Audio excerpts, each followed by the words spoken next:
রাস্তার বেহাল দশা, ক্ষোভে বাঁশ দিয়ে রাস্তা আটক বিক্ষুব্ধ বাসিন্দাদের।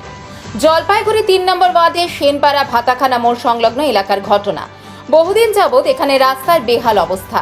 বারংবার কর্তৃপক্ষকে জানানো সত্ত্বেও সদুত্তর মেলেনি। তাই আজ বিক্ষুব্ধ মহিলা বাসিন্দারা নিজেরাই বাঁশ হাতে তুলে রাস্তা অবরোধ করে দিলেন। তাদের বক্তব্য, রাস্তা ঠিক মতো জল দেওয়া হচ্ছে না, ভগ্ন রাস্তার কাজ অসম্পূর্ণ, ফলে বাড়িঘর নোংরা তো হচ্ছেই, তার সাথে বাসিন্দাদের শ্বাসকষ্ট দেখা দিচ্ছে।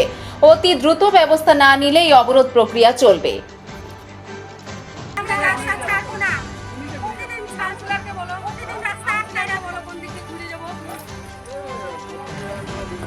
এই রাস্তাটা অনেক দিন ধরে এরকমভাবে পড়ে আছে, এখানে কোনো কাজ হয় না। আর যেরকমভাবে মাটি বা ধুলা উঠতেছে, বাড়িতে প্রত্যেকে অসুস্থ হয়ে পড়তেছে।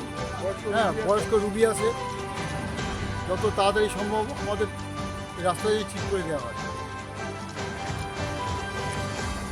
রাস্তায় ধুলার জন্য বেরোনো তো দূর, একটা টোটো গেল, ম্যাক্সিমাম এত ধুলা উঠতেছে যে ঘরের বাড়িতে কিছুই থাকা যাচ্ছে না।